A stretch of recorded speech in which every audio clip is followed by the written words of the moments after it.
Assalamualaikum warahmatullahi wabarakatuh. Pada cerita kali ini, saya akan menceritakan sebuah cerita horor yang berjudul Penghuni Lain. Akhirnya, setelah beberapa lama tidak menulis, saya mencoba memberanikan diri untuk berbagi pengalaman kembali kepada teman-teman. Mungkin ada pertanyaan, mencoba memberanikan diri maksudnya gimana? Ya, karena saya takut. Beberapa waktu lalu, ada sebuah kejadian yang membuat saya tidak berani menulis cerita horor saat berada di sini. Di sini yang saya maksud adalah di sebuah rumah kontrakan yang saya dan istri saya tempati 3 bulan lamanya. Sebuah rumah di Bilangan Tangerang, Banten. Sejak 4 bulan lamanya, saya dan istri pindah ke Tangerang. Karena alhamdulillah saya mendapatkan pekerjaan di sebuah manufaktur di kawasan industri Jatake. Karena panggilan kerjanya terbilang mendadak, akhirnya kami pun mencari tempat tinggal secara mendadak juga. Awalnya kami sempat tinggal di sebuah rumah kontrakan selama 1 bulan. Namun karena sewa tempatnya cukup tinggi, akhirnya kami memutuskan untuk pindah ke tempat lain. Di tempat kedua inilah kami, tepatnya istri saya mengalami kejadian yang membuat saya takut untuk menulis cerita. Bagi beberapa teman-teman Twitter yang pernah membacakan tweet saya, mungkin mengetahui kesensitifan Ditya, istri saya. Dalam beberapa kesempatan, saya selalu menyamarkan nama istri. Namun kali ini, atas izin dari istri, saya memberanikan diri menyebutkan nama aslinya, Diandra. Cerita ini dimulai pada hari pertama kami pindah. Hari itu, karena saya masih harus bekerja, jadi tidak dapat membantu pindahan rumah kontrakan baru. Kebetulan mami yang sedang senggang dan tidak ada kegiatan bermalam, dan ikut membantu proses pindahan rumah bersama Diandra. Bunyi notifikasi WhatsApp di HP saya memecah lamunan saya, yang saat itu di kantor dengan kondisi ruang kerja kami sedang sangat santai. "Aku sudah di rumah baru ya, Yang." Begitu pesan yang tertulis pada pop-up notifikasi HP saya. "Loh, jadi pindah mas hari ini?" tanya Putri, teman sekantor saya yang sepertinya matanya melirik pada chat Diandra. "Iya, sama mertua gua." "Parah lo, gak ikut bantuin." "Lah, kan gue kerja Put." "Iya sih ya, daripada potong gaji." Begitulah kira-kira candaan kami siang itu. Namun entah ada perasaan janggal dalam benak saya kali itu. Tapi saya mencoba menghiraukannya dan kembali fokus pada pekerjaan sampai akhirnya waktu jam kerja pun usai. Pop-up notifikasi WhatsApp dari Diandra pun kembali terlihat. "Ayang udah pulang." Saya pun segera membalas. "Lagi nunggu Grabnya nih, bentar ya." Tak lama ojek online yang Diandra pesan pun sampai. Karena dari Sherlock yang Diandra berikan ternyata tidak sesuai dengan map. Jadi dia pesan, saya hanya menunggu sampai ojek online pun tiba. Perjalanan menuju ke rumah kontrakan baru terbilang cukup jauh, sekitar 20 menit dari kantor, melewati jalan raya Pasar Kemis ke arah Rajek. Iya, Rajek. Untuk teman-teman yang menetap di daerah Tangerang, Banten, mungkin sudah tidak asing mendengar nama daerah tersebut. Daerah yang tanpa mengurangi rasa hormat terhadap penduduk dan warga asli Rajek. Mungkin terkenal dengan julukan tempat jin buangan anak. Hal itu pun baru saya ketahui setelah 2 bulan menetap di sana. Untungnya, sepanjang perjalanan, drive Grab saya bercerita banyak hal. Dari mulai menanyakan berapa lama sudah bekerja di pabrik, sampai bercerita bahwa ternyata ia pun tinggal di perumahan di samping perumahan tempat rumah kontrakan baru kami. Ada yang menarik dari perkataan driver Grab, tepat setelah ia menunjukkan perumahan tempat tinggalnya yang baru saja kami lewati. "Kalau baliknya malam di atas jam 8, mending nginap kantor aja mas." "Emang kenapa pak?" "Ya lihat aja tuh kanan kiri kayak begini." Saya baru tersadar mendengar perkataan driver Grab itu. Sepanjang perjalanan, Saya memang tidak terlalu fokus memperhatikan jalanan yang kami tempuh karena obrolan seru dengan Pak driver Grab ini. Namun, setelah memperhatikan sekitar, saya baru menyadari bahwa kami sedang melalui jalanan sempit yang membelah perkebunan. Di sebelah kanan merupakan area luas perkebunan dan beberapa perumahan kecil, sedangkan di sebelah kiri adalah area sawah yang membentang luas. Perasaan tidak enak mulai muncul kembali. Palingan gara-gara jalanannya, dalam hati. Kami akhirnya berbelok ke arah kanan, memasuki gerbang perumahan yang terlihat sudah sangat usang. Di depannya terlihat tulisan, Duta Asri Palem 3. Nah, ini mas perumahannya. Kecil sih, tapi orang-orangnya mah sopan-sopan, ucap bapak driver Grab. Sebenarnya untuk ukuran perumahan di daerah pedalaman Tangerang, Duta Asri Palem 3 bukanlah perumahan yang buruk. Beberapa warga yang terlihat sedang duduk-duduk di depan rumah pun sangat bersahabat, menyapa ketika saya melemparkan senyuman sapa. Enak juga ya Pak tempatnya. Namun seketika setelah mengucapkan kalimat itu, perasaan tidak enak kembali muncul. Baiklah, dalam kesempatan ini saya ingin menjelaskan sedikit bahwa saya memang beberapa kali bersinggungan dengan hal-hal yang bernuansa gaib. Mungkin karena pengaruh keluarga yang memang sedikit banyak memiliki pengalaman dan hubungan dengan hal-hal semacam itu. Tapi jujur, tanpa mengurangi rasa hormat kepada teman-teman di luar sana yang memiliki kemampuan untuk berinteraksi dengan mereka yang hidup di alam berbeda, bagi saya pribadi, mereka ada seperti kita. Mereka pun hidup bersosialisasi layaknya manusia dengan manusia lainnya. Dan seperti yang selalu papa saya bilang, tujuan jin diciptakan adalah sama seperti manusia, untuk beriman kepada Allah Subhanahu wa Ta'ala. Namun pada hakikatnya mereka pun sama seperti kita. Tujuan mereka ada yang baik, ada yang tidak. Yang baik bertujuan untuk mengingatkan kita selalu kepada Tuhan. Sedangkan yang tidak baik bertujuan untuk menjatuhkan kita dari Tuhan. Kira-kira seperti itu. Kembali ke ceritanya. Perasaan tidak enak itu pun kembali muncul seketika kami sampai di penghujung jalan utama di perumahan tersebut, tepat di samping sebuah musola kecil. Entah apa, namun saya merasakan ada sesuatu yang seakan bersikap waspada akan kehadiran kami. Mau kenalan kali ini, hanya itu yang terlintas dalam pikiran saya. Saya memang tidak terlalu suka menggubris kehadiran mereka. Jadi seperti biasa, saya mencoba menghiraukan perasaan tersebut. Saya pun sampai di depan sebuah rumah dengan pagar hitam dan cat berwarna biru. Pintu rumah itu terbuka lebar. Di dalamnya terlihat Mami sedang duduk. Makasih banyak ya Pak. Jangan kapok ya nganterin kalau dapat saya lagi. Hahaha, santai Mas. Sekalian saya pulangkan. Saya pun turun dari motor, melangkah mendekati pagar rumah. Assalamualaikum. Waalaikumsalam. Suara Diandra dan Mami terdengar menyambut hangat dari dalam rumah. Namun sayup-sayup terdengar suara ketiga yang turut menyambut dengan lirih. Kembali saya hiraukan suara itu. Udah sampai yang? Sambut Diandra di depan pintu rumah. Iya. Saya pun beranjak masuk, menyalami Mami yang bangkit dari duduknya menyambut kedatangan saya. Beberapa hari kami menetap di rumah tampak normal. Tidak ada yang aneh. Saya berangkat ke kantor pagi dan kembali ketika waktu hampir maghrib. Disambut dengan masakan Diandra yang masih hangat. Namun karena satu hal dan lain hal, untuk 1 bulan lamanya kami hampir tidak pernah pulang ke sana. Kami lebih sering menetap di rumah kakak ipar saya. Kakak tertua Diandra yang kala itu pun bekerja di semua manufaktur di Tangerang. Namun ia menetap di daerah Lipo Karawaci.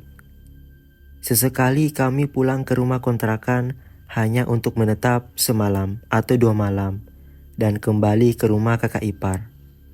Pasalnya rumah dinas yang diberikan oleh kantor kakak ipar saya bisa dibilang terlalu besar untuk ditinggali hanya 3 anggota keluarga. Sampai pada suatu ketika kami pulang ke rumah kontrakan. Diandra sudah lebih dulu kembali ke rumah siang harinya. Sedangkan saya menyusul setelah jam kerja selesai. Malam itu kami berencana tidur lebih larut. Kami berniat menonton film streaming seperti yang biasa kami lakukan setiap Jumat malam tiba. Ketika itu saya sedang merebahkan badan sejenak di kamar. Sedangkan Diandra sedang memasak mie instan untuk menemani tontonan kami nanti. Tiba-tiba terdengar suara Diandra memanggil saya dengan nada tinggi. "Ayang!" "Kenapa, Yang?" tanya saya yang kaget terbangun dari tempat tidur. Namun saya semakin dikagetkan dengan tingkah Diandra yang tiba-tiba berlari ke kamar menutup pintu dan langsung menguncinya. Ia melompat ke kasur tepat di mana saya berada, menutup kepalanya di balik selimut sambil meringkuk memeluk lengan saya ketakutan. "Kenapa? Ada kucing?" tanya saya polos. "Ada bayangan hitam gede banget di belakang aku." Mendengar hal itu, saya pun tersentak karena tak menemukan apapun untuk dijadikan alat perlindungan diri. Saya pun mengambil sarung yang tergantung di kenop pintu kamar, melilit dan mengikatnya di ujung. "Ayo kita lihat." "Takut, Yang." "Gak apa-apa, ayo lihat bareng-bareng." Kami pun keluar bersama-sama setelah sebelumnya berdoa dan membaca beberapa ayat dan surat pendek yang kami hafal. Kami melihat sekeliling dan tak menemukan apapun. Malam itu pun kami lalui dengan perasaan sedikit tidak tenang. Alarm HP saya berbunyi nyaring sekali, membangunkan kami berdua dari tidur lelap. Saya meraih HP di samping bantal, berniat melihat jam berapa sekarang. Udah jam segini aja. Waktu menunjukkan pukul 8.45 WIB. Saya segera membangunkan Diandra yang masih tertidur. Siang ini kami berniat kembali ke rumah kakak ipar. Saya pun beranjak ke kamar mandi untuk membasuh muka. Tapi sialnya air di rumah kami mati. Diandra pun mencoba menghubungi Pak Hairul, pemilik rumah tersebut, untuk menanyakan tukang air terdekat. Namun jawaban yang sedikit lucu dan aneh yang Diandra dapatkan. "Walah Bu, coba periksa keran di pipanya deh, biasanya suka diputer tuh." Namun sayangnya jawaban Pak Hairul itu tidak langsung disampaikan Diandra kepada saya. Dia justru berkata, "Udah Yang, kita siang ini ke tempat AA juga kan? Senin aja sekalian Pak Hairulnya yang mau cek." Saya pun hanya mengiyakan siangnya. Kami pun kembali ke Karawaci. Hari Senin pun tiba. Diandra sudah mengatur waktu pertemuan dengan Pak Hairul di rumah kontrakan. Saya seperti biasa harus bekerja, jadi baru bisa kembali ke rumah kontrakan setelah jam kerja usai. Yang pop up notifikasi WhatsApp dari Diandra seperti biasa muncul. "Iya Yang." Nanti aku cerita deh." "Kenapa Yang?" "Nanti aja." Percakapan yang membuat saya sedikit tidak tenang, khawatir sesuatu terjadi pada Diandra. "Ya udah, aku lanjut kerja dulu ya." Saya pun kembali melanjutkan pekerjaan saya yang sedikit menumpuk di kantor. Jam di HP saya menunjukkan pukul 17.19 kala itu. Beberapa rekan kerja saya sudah lebih dulu turun untuk menunggu jemputan. Saya pun bergegas merapikan meja kerja saya dan menyusul mereka ke bawah. Tak begitu lama, driver Grab yang sudah saya pesan pun tiba. Saya segera berpamitan dengan rekan kerja saya yang masih menunggu jemputan mereka. "Assalamualaikum." Saya membuka slot pagar rumah yang memang tidak biasa kami gembok. Terlihat Diandra yang sedang duduk di depan TV sambil menoleh ke arah pintu. "Waalaikumsalam." Suaranya pelan lesu seperti tidak bersemangat. "Kenapa Yang?" tanya saya bingung memperhatikan ekspresi yang muram. Sambil perlahan masuk ke dalam rumah, dan duduk tepat di depannya. "Nggak apa-apa," jawab Diandra singkat sambil tersenyum masam. "Yakin?" Ia pun hanya merespon pertanyaan kedua saya dengan anggukan kecil. Namun entah kenapa sepertinya saya tahu alasan yang membuat sikapnya seperti itu. "Tadi Pak Hairul jadi kesini nggak?" tanya saya lagi. "Udah tuh, udah bisa airnya," jawabnya singkat. "Sendiri?" "Enggak, sama istrinya." "Oh, terus cerita apa istrinya?" tanya saya. Terkejut mendengar pernyataan saya, Diandra langsung menimpali. "Kok kamu tahu?" Saya hanya tersenyum. "Cerita yang aneh-aneh ya?" tanya saya lagi. Diandra pun hanya mengangguk dan melihat saya. Ia perlahan membuka mulutnya, mencoba menjelaskan apa yang diceritakan oleh istri Pak Hairul. Untuk bagian ini, mungkin lebih nyaman bila saya tuliskan dalam sudut pandang istrinya Pak Hairul. "Aku dan suamiku Hairul akhirnya memutuskan untuk pindah dari rumah yang kami beli di Bilangan, Tangerang. Demi mendekatkan suamiku dengan pekerjaannya, namun itu bukanlah satu-satunya alasan bagiku meninggalkan rumah ini. Sejak pertama kali kami membeli rumah ini, banyak hal-hal yang tidak masuk akal terjadi di sini. Pernah suatu ketika saat itu kandunganku berumur 7 bulan, sedang besar-besarnya kalau kata orang tua dulu, aku sedang memasak sayur lodeh kesukaan suamiku di dapur, menunggunya pulang dari kantor waktu itu sekitar jam 19. TV di ruang tengah sengaja aku nyalakan, supaya aku tidak merasa terlalu sepi. Aku tertawa karena mendengar guyonan acara di stasiun TV tersebut. Namun, tiba-tiba seolah ada yang menggantikan salurannya. Acaranya berubah. Aku pun menyadari hal tersebut. Aku bergegas beranjak ke ruang tengah, berniat mengganti saluran TV. Namun sialnya, ketika aku berbalik, yang kulihat hanyalah warna hitam, gelap menutupi pandanganku. Ini jelas bukan mati lampu, karena aku masih bisa melihat pemandangan dari sisi kanan dan kiriku. Aku beranikan menengok ke atas untuk memastikan benda apa itu. Betapa kagetnya aku ketika melihat dua bola mata yang besar, kemerahan, melirik ke bawah menatap mataku. Sosok hitam legam dan besar itu menatap dalam ke mataku, membuatku tak mampu bergerak bahkan bersuara. Tak begitu lama sebenarnya kejadian itu berlangsung. Kurang lebih 1 menit, namun bagiku itu adalah hal yang terlama yang paling menakutkan sejauh ini. Sampai akhirnya, tiba-tiba suara seruan suamiku menyadarkanku. Aku pun jatuh tersungkur ke lantai. Tak hanya itu, beberapa hari setelahnya, seperti biasa aku merebahkan tubuhku di kamar ketika siang dan mulai bangun dan kembali beraktivitas menjelang sore. Siang itu aku tertidur cukup pulas, sampai suara azan membangunkanku. Maklum, rumah kami berada tepat di belakang musola. Aku lirik jendela, terlihat langit perlahan mulai gelap. Astagfirullah, udah maghrib. Aku pun segera membalikkan badanku karena terkejut menyadari aku telah tertidur cukup lama. Namun, tiba-tiba sekujur badanku kaku.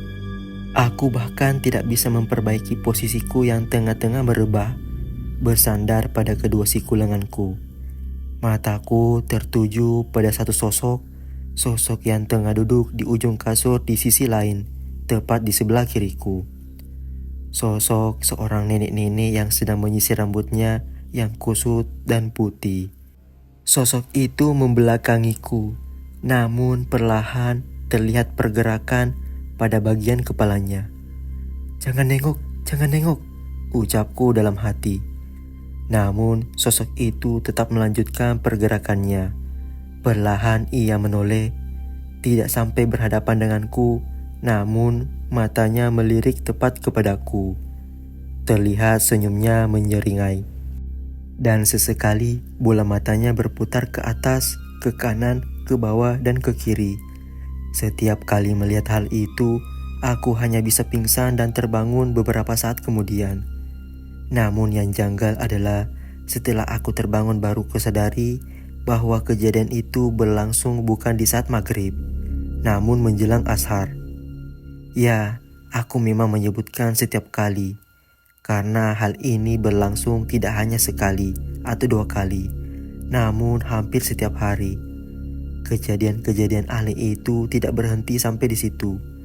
Beberapa waktu setelah anak kami lahir dan mulai bisa mengoceh, seringkali kami terbangun di tengah malam karena suara tawa dari anak kami. Balita yang terbangun di tengah malam memang bukanlah hal yang aneh, namun apa yang dilakukannya yang membuat semuanya tampak aneh. Biasanya kami temukan anak kami terduduk menghadap sudut tembok kamar sambil mendongak ke atas, melambai-lambaikan tangannya sambil tertawa riang. Tapi seperti yang sudah kalian duga pastinya tidak ada apa-apa di sana. Semakin beranjak besar ketika anak kami mulai bisa berjalan, seringkali ia berlari ketakutan dari dalam kamar. Jawaban yang sama selalu aku dapatkan setiap kali menanyakan kepada anakku apa yang terjadi. "Mah, ayak." Awalnya aku tidak paham sampai akhirnya kalimat "mah, ayak" terdengar sangat familiar dan perlahan aku pun mulai mencerna maknanya. Mbah galak. Dengan kata lain, bukan hanya aku, namun anakku pun mengalami hal yang sama. Aku terus berusaha menjelaskan kepada suamiku tentang apa yang kami alami setiap kali ia bekerja. Bahkan pengalaman yang sama pun dialami oleh tetangga rumah kami. Tapi suamiku tetap berpikir bahwa itu hanyalah salam perkenalan. Sampai suatu saat ketika suamiku tidak masuk kerja hari itu, ia sedang merapikan kamar di belakang dapur yang memang dipakai hanya untuk sholat. Aku di kamar bersama anak kami yang masih tertidur. Tiba-tiba terdengar seruan suamiku dari arah dapur. "Astagfirullah." Tak lama aku melihat suamiku keluar dari kamar tersebut, bergegas menutupnya dan menarikku serta anak kami keluar dari rumah. Aku tak tahu apa yang terjadi, namun ia mengarahkan kami menuju musola di depan. Suamiku segera menemui pengurus musola di sana, menceritakan apa saja yang kami alami selama ini. Akhirnya pengurus musola pun bersedia membantu dengan meminta pertolongan kepada seorang kiai yang biasa mengisi kajian di masjid dari perumahan sebelah. Tak begitu lama, sekitar 40 menit, Pak Kiai pun datang. Suamiku segera mengantar Pak Kiai ke rumah. Ia memintaku untuk tetap tinggal di musola bersama anak kami, ditemani dengan beberapa tetangga. Suara azan duhur pun berkumandang di musola. Aku dan anakku sekarang beristirahat di rumah tetangga di samping musola. Sudah 3,5 jam berlalu, namun mereka, suamiku, Pak Kiai, Pak pengurus musola, dan 2 orang tetangga belum juga keluar dari rumah. "Assalamualaikum." Terdengar suara salam beberapa orang pria dari depan rumah tetanggaku. "Waalaikumsalam." Kami pun menyambut mereka yang terlihat begitu lelah. Suamiku dan para bapak-bapak tersebut telah kembali. "Gimana ya?" tanya aku. "Alhamdulillah aman," suamiku menjawab dengan senyuman. Anehnya, tidak satupun dari suamiku maupun bapak-bapak tersebut mau menceritakan apa yang terjadi. Dan yang membuatnya semakin aneh adalah 1 minggu setelahnya kami pindah ke daerah Cengkareng. Memang untuk alasan pekerjaan, namun aku merasa ada yang janggal. Beberapa bulan berselang, kami sudah menetap di Cengkareng. Kini rumah yang berada di daerah Rajek pun sudah ada yang mengontrak. Pasangan muda kalau kata suamiku. Mereka belum lama menikah dan kebetulan suaminya mendapatkan pekerjaan di sebuah manufaktur di kawasan industri Jatake. Aku sudah pernah bertemu dengan istrinya dan Mami, ibu dari istrinya, ketika pertama mereka pindah ke rumah kami. Siang ini pun kami harus kembali ke rumah itu. Karena menurut laporan si istri yang mengontrak di rumah kami, air di rumah sedang mati. Pertama kali mendengar berita itu, perasaanku sudah mulai tidak tenang, seperti ada yang janggal. Suamiku pun memutuskan untuk mengajakku ke sana, karena ia ingin memeriksanya langsung. Dan benar saja, sesampainya di sana, dan setelah mendengar cerita Mbak Diandra yang sekarang mengontrak di rumah kami, tanpa sengaja aku terceletuk.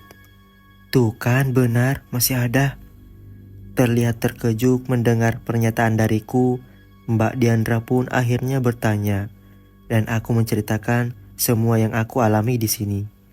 Setelah mendengar penuturan cerita dari istrinya Pak Hairul yang disampaikan Diandra, saya pun mulai paham bahwa perasaan tidak enak dan beberapa kejadian yang kami alami memang karena ada sebabnya. Saya berusaha menenangkan Diandra yang terlihat cukup takut. Sampai akhirnya kami memutuskan untuk pindah setelah masa kontrak 3 bulan kami habis. Alhamdulillah, selama sisa masa kontrakan 2 bulan kami tidak pernah mengalami hal-hal yang aneh lainnya. Paling hanya beberapa kali Diandra merasa berat di bahu sebelah kiri ketika malam, dan membaik di pagi harinya. Untuk beberapa alasan, itulah yang menyebabkan saya takut untuk menulis cerita-cerita yang berkaitan dengan hal-hal gaib. Takut berdampak kepada Diandra. Alhamdulillah kini kami pindah ke tempat baru. Beberapa hari sebelum pindah, Diandra meminta saya memeriksa kondisi rumah baru yang akan kami tempati. Untungnya relatif aman. Yang namanya gaib pastilah ada di setiap rumah. Hanya saja kecenderungan mereka untuk mengganggu penghuni rumahnya yang berbeda-beda. Dan cerita pun selesai.